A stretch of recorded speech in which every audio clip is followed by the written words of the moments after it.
What's up, everybody? This is Jay, and this video is about Power Book 2, Episode 8, Family First. Now, this video had a lot of drama going on. It should have been called Family Feud because the way things is going between Monet and Kane, I don't think they put in family first. But anyway, I'm going to go ahead and give a review and recap of the episode. Then I'm going to give you my real talk review and thoughts of what I felt about it. And at the end, I'm going to give it a most score, which is my 4-part rating category, which breaks down the episode and gives it a score on what I feel the episode is worth. So let's get into it. Now, when the episode start off, we see Tariq back in business. He got the re-up. Braden happy, but he's saying it's only half as much as they usually get, and he want to go ahead and be the snowman and sell coke for the parent weekend. Tariq talk him out of it, and we see that they got the course correct popping, but parents is there. Meanwhile, in class, we see Professor McKnight is asking parents about the invisible man, and of course, Lauren mama is all bougie with the answer. Anyway, he goes ahead and tosses it to Tariq and asks him what he think, and Tariq say, I agree that most people ain't ready to hear the truth, and people want to hear what they want to hear. So, after class, Professor McKnight, he catch up with Tariq. He asked him, hey, what was that about? Is that something that got to do with your parents? You know, you can trust me. I feel like it's something you holding out. And Tariq said, nah, it was about the book. Hey, and you read the book. You can't trust nobody, Professor McKnight. So get off my jock. Meanwhile, we see 2-Bit is out, puffing on a bliggity. We wondering what is he up to. He got Ghost Rolly on. He feeling good. We see old Lou Nell, and we realize she got a R.I.P. Spanker-Lank shirt on. She spanking mama. And so he go and talk to her, and she say, oh, you back, Cloud? Okay, hey, baby. And she say, hey, what's up? How you get out? He say, oh, it was some little mix-up with the paperwork, you know, police. She say, yeah, I heard that was something happened with Spanky. They say he snitched. I don't believe it. What you think? You think Spanky snitch? He say, ain't nobody snitch. Spanky was my day one. Anybody putting salt on his name gonna have to deal with me. And then he go ahead and slide her a little Mississippi knot and tell her, I got your back. Don't worry.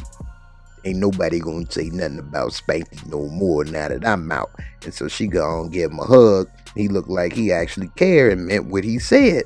And so as she's still reminiscing on R.I.P. Spank, he walks away with a little menacing smile on his face as if he loves it when a plan comes together.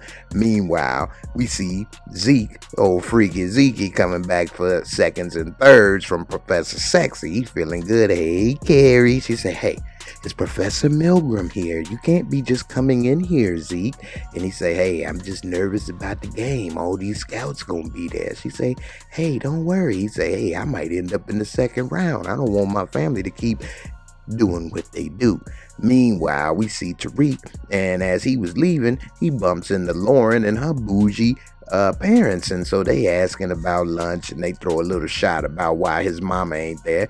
Meanwhile, he go to his room to get ready. Lauren follow him. She like, what was that about the other day? He said, well, I didn't know. Hey, you broke up with your boyfriend. I didn't want to be the wrong one coming at you. Next thing you know, they get a knock at the door. It's Effie. So she goes and she sees Effie. She like, oh, so this what the other day was about, huh?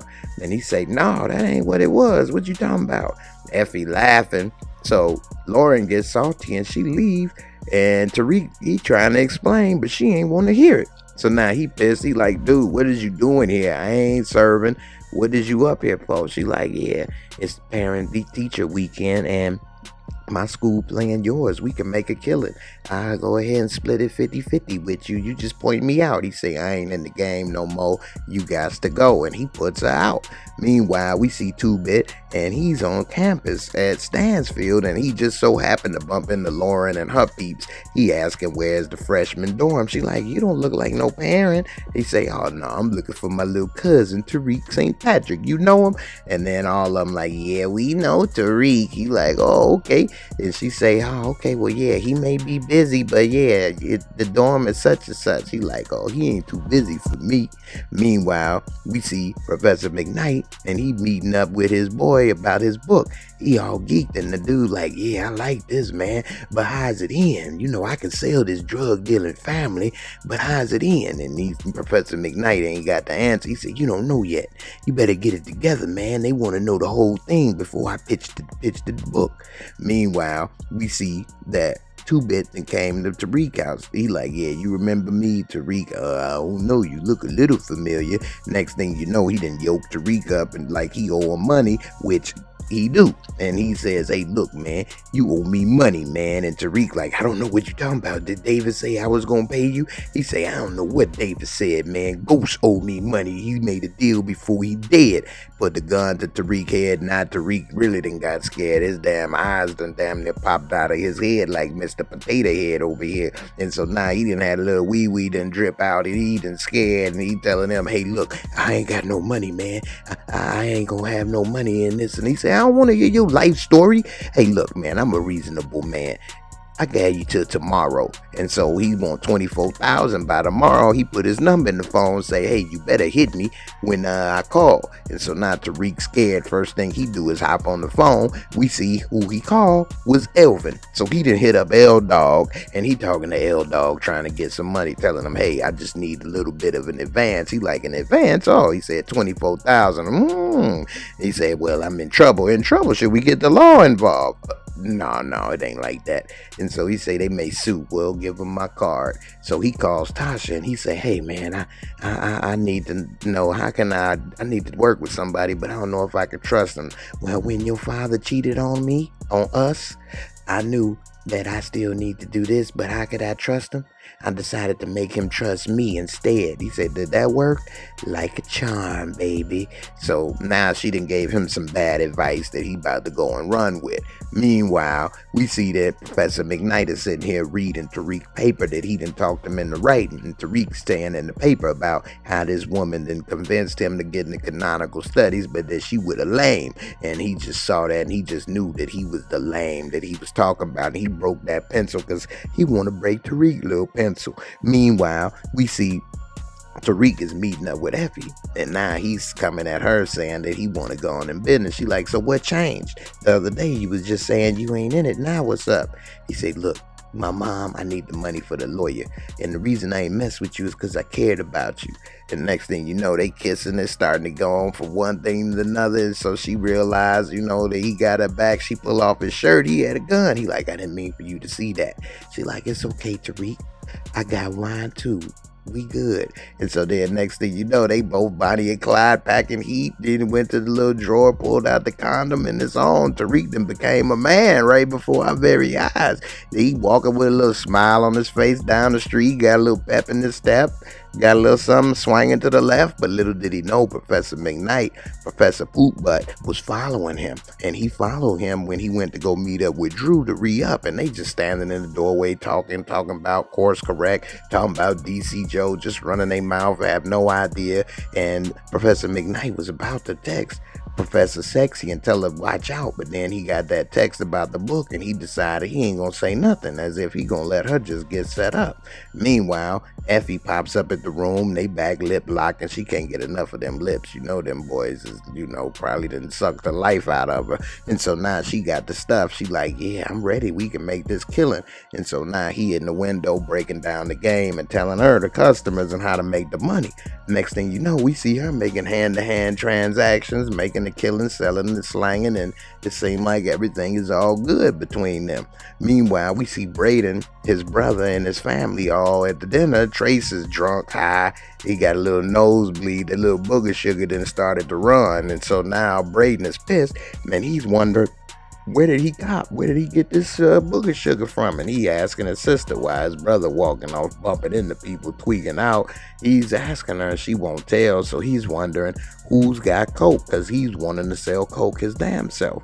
Meanwhile, Professor McKnight is steadily researching into Tariq's life. He's looking at the pictures online of Ghost and Raina and everybody, and of Angie and everything, and I guess he's trying to determine and decide which direction he's gonna go and write in the ending of his book. but it seems that he's stuck on decision what to do. And so we'll see what he ends up with. Later we see that GTG and Kane got this little baby boy Blue, and they telling him about how to go ahead and get Tariq. Tariq bad for business. He the competition, and he supposed to be some little tutor, but now he trying to take over the business, and that he got to go. They give him a little toothbrush, told him, hey, make sure you go ahead and get him when nobody's around. You on a college campus. So next thing we see Tariq and Effie dropping down this cash. They done made 50 G's in the weekend. She done split it. He done made the money. Now he about to get the honey. And then he tells her, hey, look, I gotta go. He get that text from 2-Bit about the money. He tell her he gotta pay the lawyer because she wanted to go with him. And she say, look, I'll just meet up with you later. So it seems that they gonna meet up again later, when he could have just told her, hey, I gotta pay this dude that I owe money to, but he didn't.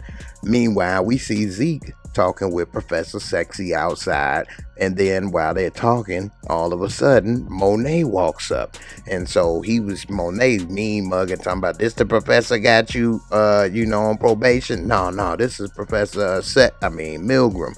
And so now she feel a little awkward. Monet looking at her weird. She like, oh, okay, hey, nice to meet you, and walk off. But Monet, her radar is up. She noticed something is fishy. And while she walking away, Professor Milgram noted that was a close call. Professor Sexy, the vibes was in the air. Meanwhile, Monet go ahead and give Zeke a present. It's a brand new rollie in the box. He like, whoa, what is this for? She like, hey, you earned it. He like, well, not yet. She say, look, them scouts is here for you, baby. You already won. Now go ahead and do what you here to do, and you go ahead. You ain't got nothing to worry about. Basically, she go ahead and lacing him up so that when he do get that big money, he remember. And so, meanwhile, he goes ahead, walks off. We see that Braden and Tariq meet up, and he like, dude, who's got coke? I wonder if Effie is here. You seen her? And Tariq is saying, nah, man, I don't know what you're talking about. But look, don't worry about the coke. Weed and pills is our lane, man. You know how to cut down a brick of coke? Do you know how much you go for? And he's, nah, bro, I don't know. He said, look, man, stop worrying about that, man. Meanwhile, we see that back at the school, that the game is starting. Everybody giving Zeke love. Then we see Drew. He go ahead and say, hey, Bookie. And he go ahead and throw a little wink to Mount Everett. And then we see Kane kind of looked at him when he did it. Meanwhile, Tariq don't realize baby boy Blue is on his ass. But Tariq did notice that he had these green ass shoes on, and it kind of made him stick out. And so meanwhile, Tariq is texting, asking where 2-Bit is. He said he on the way. So Tariq, he goes back. Meanwhile, baby boy Blue got his eyes on him. Now Tariq is sitting there chilling with Diana, Monet, and everybody. And of course, Diana was happy to see him. Monet just looking like, man, this is a mess. Not realizing that Kane is looking at the whole situation, just pissed, peeping game, hearing Tariq trying to get the re-up, all of this, and he just jealous because his position is getting minimized. Then Tariq get the text. He asks if they need some refreshments or something. He bounced while he out there. And then baby boy Blue start to chase him. So this fool run. He tell 2-Bit meet him in the pool area. Tariq get in the pool area, pick up a pole. He ready to fight, swing. He swing and a miss, strike out on the first swing. Who strikes out on one swing? Then baby boy Blue catches him, cracks him with a left hook. One hitter quitter, gave him a Nate Robinson special. Tariq was laid out like old laundry on the floor, and then he tried to get away. Baby boy Blue grabbed him by the leg. Tariq was stretched out, and before anything could really go down, because he got on top of Tariq and was about to play a deadly game of poker, and hit him up with that damn toothbrush. But 2-Bit came, saved the day, picked up the pole, cracked him in the back of his head, and laid him out. Then when Tariq was ready to run away, 2-Bit like, nah, it ain't over yet. And then he grabbed him, but Tariq did get the phone before it got in the water, which was smart. And then 2-Bit drowned him, put him in the water, and baptized him in dirty water like he was David Banner. And so while he's getting drowned in the swimming pool, gasping for his last breaths, Tariq is looking at the text, and he's like, dude is asking, did he kill him yet? So they take a picture of his body, and Too Big go ahead send it to him. Tariq give him the money. He like, nah, this ain't enough. Nah, I done saved your life. I'm gonna need more. And so now Tariq's pissed.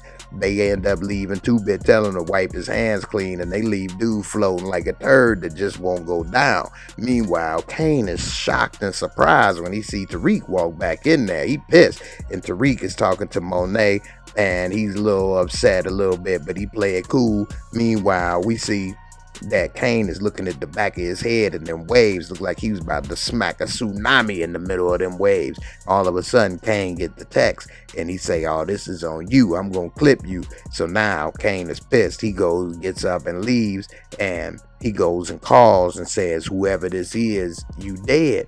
Now realizing Tariq had the phone, he answered it and heard him. Now it's just lucky that Kane didn't realize or hear the game going on. Monet knows something going on, but she don't know what, and she kind of peeped Tariq, but he didn't let her know what just happened. Meanwhile, Effie been trying to get in touch with Tariq. He done told her he couldn't meet up with her, so she pissed. She runs into Braden as she leaving, and he asking her about she been up here, this, that, and the other. Seen Tariq, his sister walk up trying to get a little more booger sugar supply, and just like that, she spilled the beans, talking about, well, Tariq sent her off for somebody else, and she ain't got no more booger sugar, but go ahead and ask your roommate. He probably got some more. So now Braden is pissed, because now Tariq done lied about Effie, lied about the sugar supply, and he feel left out, and he can't trust him. Meanwhile, after the game, we see Zeke and the crew partying at the club, having a good time. Then we see Drew been hitting up Everett. He ignored him, so he calls up Zeke, and then Zeke tell him where he at. Everett pissed. These girls trying to holler. Zeke put him off on the boys. They say, hey, Everett, you ain't had no punani since you started. Go ahead. So he out dancing with the girls. When Drew pop up, he all salty. They kind of give a little look. Now Everett pissed and leave. Meanwhile, they go meet up in the back. Man, what is up with you, man? I want to spend time with you, but you won't let me. He like, dude, I'm trying to go pro. You sweat me, man. It's hard being me, okay? So then later as they leave, we see that Zeke and his boys is walking in their little group, and they ahead of Everett and Drew while they walking. And so as they bend the corner, Everett and Drew is still a few feet behind them, so they don't see what's going on. Now, when they turn the corner, they see that Zeke and his boys has been confronted by GTG. He didn't hit Zeke in the belly and dropped him, acted like he wanted an autograph. So now Drew and Everett come, they run over there to go help, and now Drew realized what's going on. But as soon as he get over there, Lil Wop, because, I mean, his mouth always looking like a wet ass, But anyway, he's telling them, y'all need to stand back. He got the gun. He pointed at Zeke's leg and in his knee, about to make him a Negro, telling him, hey, look, I'm about to go ahead and take him out. And Drew say, nah, shoot me. He say, nah, this will hurt Monet more than killing her F to the G ass son. And then he said, oh, no. And he go ahead and shoot. But he can't shoot. He missed it point blank. Drew take him down the way he knows how to take men down. And then he decides to beat the hell out of him after he done already took him down and tackled him. He starts to pummel him, takes the gun from Lil Wop, and he was about to blast him point blank range in the face until everybody Zeke, no, Drew. And then he look at Everett, and Everett is disgusted and runs off. I thought you were different. And then he leaves. Meanwhile, Monet is getting the news from Drew about what happened, and she pissed. She blaming him, saying, this was your fault. You wasn't supposed to be up there stalking Zeke and his teammates. You supposed to keep Zeke away from this. And so she pissed. She don't want to talk to him about it right now. She don't know it's really Kane's fault. Meanwhile, Drew looking for Kane. He go to the same bust down house, let her know people looking to kill him. So she done turned him in like, get your dirty ass up out of here. You got people looking for you over here. So now they over here talking, and he's telling Kane about what GTG did to Zeke. So now he pissed. He like, let's go and get him. Kane say less. They about to go and take out the GTG for revenge. Meanwhile, we see Tasha, and she like, you must like calling me. You miss me? And Mom, somebody tried to kill me. And that changed her up real quick. And she like, what happened? What's going on? He like, man, I don't know. This dude tried to kill me. I'm trying to decide what I could do. And so now she worried, and she trying to figure out how she can help. The first thing she could think of is call Lorenzo. He's sitting in the bed in prison. He got his pictures on the wall. I see the Chile. I got Jesus on the wall. I have my little Bobby Brown and all of my muchacho. Hello, you cannot call it me here. Let me tell you something. Don't call it here, okay? And she said, yeah, I thought you was a boss. I ain't me boss. What you mean? She said, yeah, well, why you go ahead and ask Monet about why they putting a hit out on my son? Let me tell you something. Something happened to mine. I swear to God, I'm going to find a way to make something happen to yours. Oh, okay. You a woman now. Okay, I feel that. I see that. Meanwhile, Monet on the phone talking, and she like, yeah, I tried that already. Okay. And so Drew come, he like, what you talking about? He said, yeah, Kane. He done with the family after what he did. And so meanwhile, we see the GTG boys talking. They like, yeah, let's smoke this fool. I mean, they sound like Tweedledee and Tweedledum. Next thing you know, Kane cut the power. And now they like, hey, did you pay the light bill? They go and check. Next thing you know, he smokes Tweedledee real quick.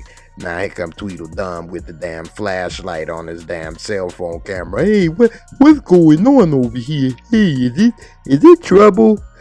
Next thing you know, he gets shot straight through the head with the red dot in his head, looking like a Hindu. He laid out leaking.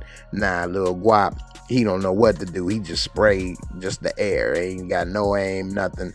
And then next thing you know, Kane come in, pop him in the mouth, got him at gunpoint, telling him, hey, from now on, I want 50% of everything, half. I don't give a damn what it is. You work for me now.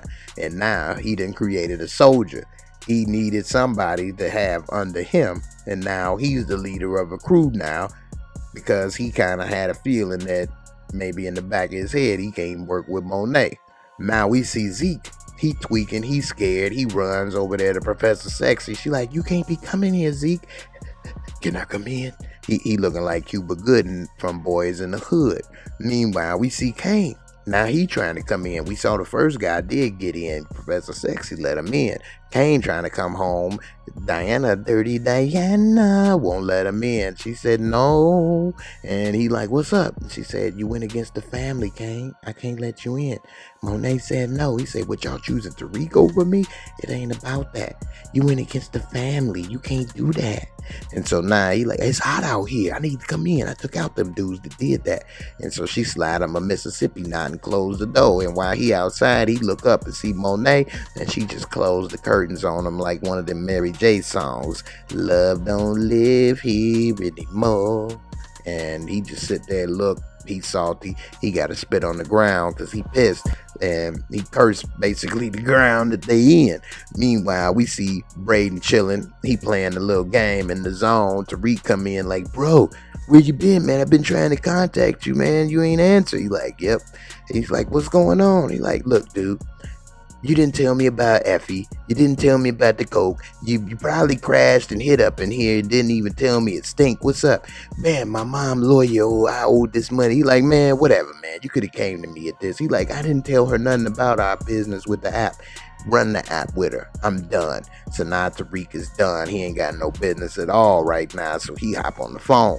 Meanwhile, we see at the same time Professor Poopbutt is back to his Professor Plagiarism ways, and how he done went to course correct, trying to figure out what the hell Tariq was up to. He did hear him say it, and that he make money off of it. Meanwhile, we see that now Tariq is meeting up normally where Ghost used to meet up by the bridge, and we see at the carousel now Monet meeting up with him. And so he done scheduled a meeting with Monet, and he telling her, hey, look, I don't want to mess with y'all no more after what Kane did. She like, look, I understand and I feel you. If I was you, I would feel the same way. But Kane did that on his own. He no longer with us. You can trust me.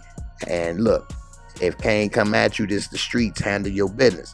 But I swear, if you go after mine, I'm gonna go after you. so don't go after him. And so he like, all right, bet.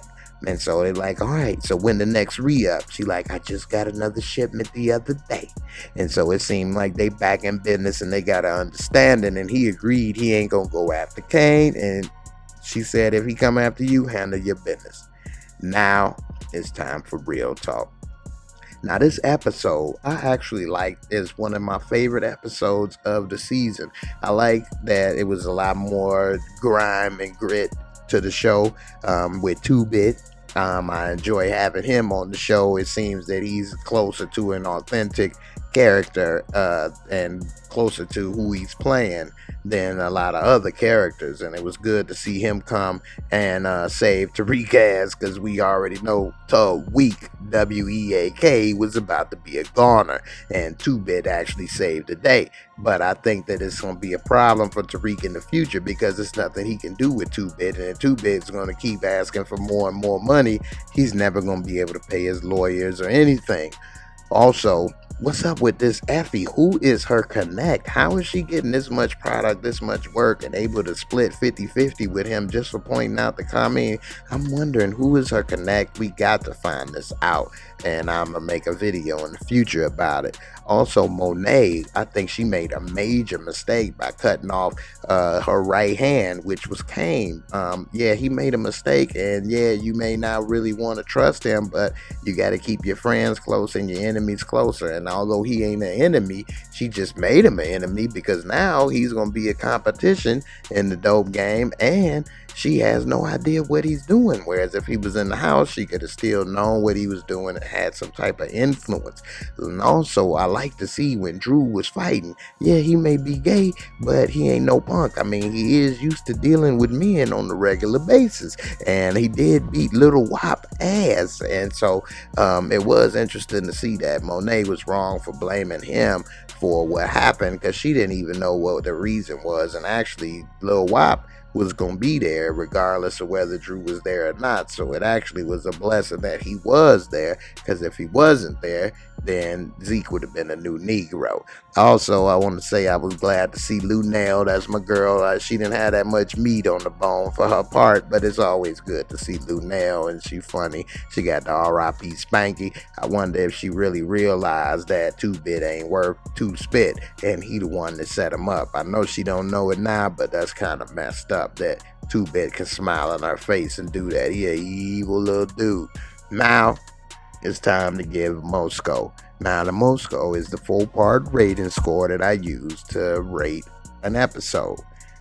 First off, visuals and cinematography. I think it was pretty good. I like seeing New York. They was by the bridge. They had a couple different things, different scenes, and it was pretty interesting to see the city around. So it wasn't too bad. They had a couple good visuals and cinematography. No special effects or anything like that, but nevertheless, I would give the visuals and cinematography a 15. Storyline and plot for this episode was pretty good. I like with 2-Bit and what he's doing, trying to extort Tariq. I like to see Tariq was about to get killed. I always like to see that. I like to see that he's in a mess with the girls and with his roommate Braden, and that he's having a hard time. I like that. I don't want him to have an easy life after what he did to Ghost, so I'm gonna give that a 20 for this episode. Special effects and makeup. This is one category that doesn't really get a high score, but I also put costumes in this as well, and they do wear great clothing. The Fendi coat that Tariq was wearing, the fur coat that Mary J was wearing, the clothes that they wear and the outfits is amazing, and I'm gonna give that a 15. And lastly, entertainment fun factor. This was one of the most entertaining episodes of the season. I really enjoyed it, and I would give this episode entertainment fun factor a 20, okay, which would give it a total Mosco of 70. So there you have it. That's a pretty good rating, especially for this show. It's not easy to get really high because of the special effects and the visual cinema. There's not a lot of things that can go with that for this type of show. So and to me, the most important category of all is entertainment fun factor. That's why we watch movies, and this episode was entertaining and pretty good. So I enjoyed it. I think you will too.